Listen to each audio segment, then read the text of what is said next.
mwite Papa Cyangwe, umusore wazamukiye muri Rock Entertainment, yakoze imiziki myinshi ariko byaje kurangira atandukanye nayo, yakomeje gukora imiziki. Uyu Papa Cyangwe mu minsi ishize nibwo yaribwe YouTube channel ye, imbuga zose zibaruye kuri email ye zose zari zahakinzwe, ariko kuri ubu ngubu yabashije kuba yabona Instagram ye.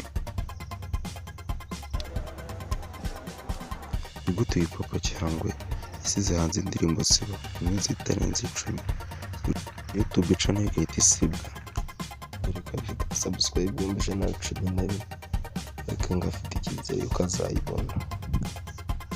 Abantu benshi bakunda kuvuga ko iriya channel ya Papa Cyangwe ishobora kuba yaratwawe na Rock, nawe ubona ari byo, zo kubyana kubyumva muri comment. Dore ko iyi channel yake yagikorana na Rock Entertainment, baba bafitanye amasezerano yuko Papa Cyangwe natandukana nabo YouTube channel izahita isibwa. Ni byiza ko yabonye Instagram ye, umusengera abashe kuba yabona na YouTube channel ye. Bagiye gukanda subscribe kandi kuri ako kantu kakazogera buri video yose uzajya uyitibona, ukande like, ujye muri comment uvuge wandike mu cyo twazakubwira utaha, ukanda like, share mu group ya WhatsApp. Urabakoze cyane. Nitwa Jean Paul TV Show. Bye bye, tuzabare muri video utaha, ndabakunda cyane.